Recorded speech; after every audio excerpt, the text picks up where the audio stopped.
I still remember the cold sting of the nurse's latex gloves when she drew my blood that morning in Brooklyn. It was supposed to be routine, just a yearly checkup. I had no reason to worry. I was 32, healthy, active, working 2 jobs, and trying to rebuild my life after a breakup that had shattered me a year before. But life doesn't always give warnings. When she called 2 days later and asked me to come in to discuss my results, my heart stuttered. No one calls you back just to say everything's fine. The waiting room that day smelled faintly of antiseptic and peppermint, the same smell I'll never forget. She sat across from me, lips pressed tight. "Maria," she said softly, "your test came back positive for HIV." It was as if the air left the room. The hum of the fluorescent lights, the clicking of a pen on a nearby desk, everything slowed down. My mouth opened, but no sound came. Positive. It echoed like a sentence. I don't remember leaving the clinic. I don't remember walking back through the freezing wind of February. What I do remember is sitting in my apartment, wrapped in a blanket that couldn't warm me, staring at the walls as tears slid down silently. I thought about every person I'd ever loved, every mistake, every careless night, it's just one time. I thought my life was over. That night, I didn't answer my phone. I didn't eat. I didn't pray. I just stared at my reflection in the dark window, the reflection of someone I didn't recognize anymore. Days turned into weeks. I didn't tell anyone, not my sister, not my best friend. I avoided calls, skipped work, shut out the world. Shame became a second skin. But depression is a funny thing. It makes you invisible, but also desperate to be seen. One night, I wandered into a late-night diner on Flatbush Avenue, hood up, eyes red. I just needed to be somewhere people were alive. That's where I met him. He was sitting 2 stools away, a guy with warm brown eyes and a soft voice. He smiled at me when I ordered coffee. I didn't smile back. I couldn't. But he didn't seem to mind. He said his name was Evan. He was an EMT, worked long hours, loved bad coffee and old music. Something about him felt safe, even though I didn't want to feel anything at all. We talked for hours that night about everything except the truth. He asked for my number before I left, and I almost didn't give it to him. But there was something in his eyes. Not pity, just kindness. I gave in. Weeks passed. He'd text me in the mornings, "You up?" or call at night just to hear my voice. I tried to keep my walls high. I told myself I didn't deserve someone like him. But love has a way of sneaking through cracks. He made me laugh again, took me to street fairs, late-night walks on the Brooklyn Bridge, hole-in-the-wall jazz bars that felt like time capsules.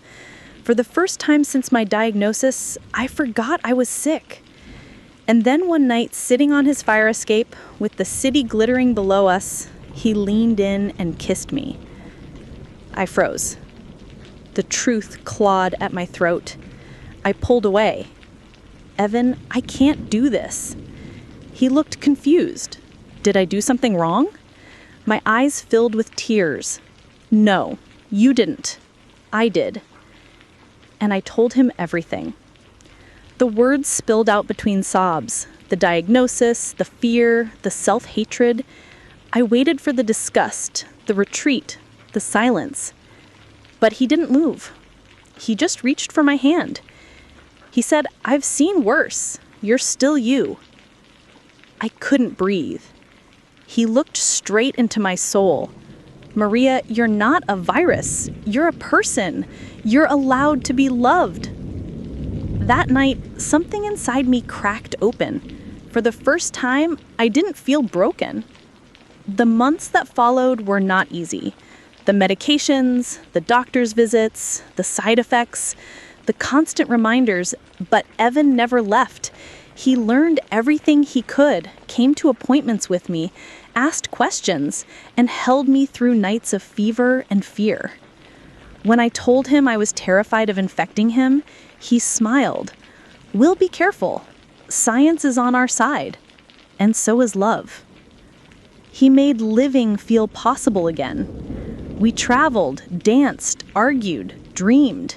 He didn't treat me like I was dying. He treated me like I was alive. But life, again, had its own cruel timing.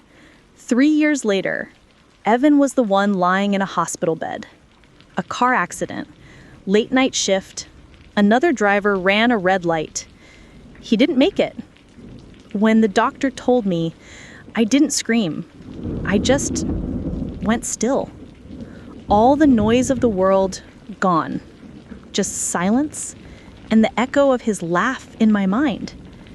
I sat beside him for hours, holding his cold hand, whispering thank you over and over, because he had saved me, not from death, but from despair.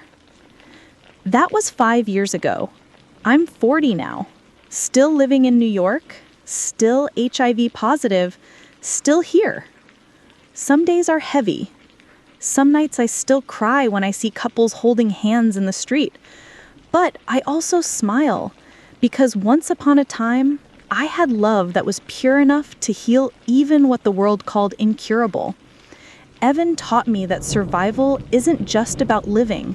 It's about loving yourself enough to keep going, even when the world whispers that you shouldn't.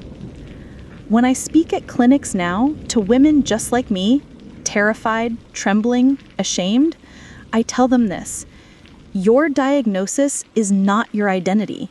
You can still live. You can still dream. You can still fall in love. Because I did. And even though my love story ended in loss, it also began my second chance at life. If this story touched you, don't scroll past. Share this video to remind someone that love still exists after fear, after pain, after diagnosis. Subscribe for more true stories of resilience, hope, and survival, because every story deserves to be heard.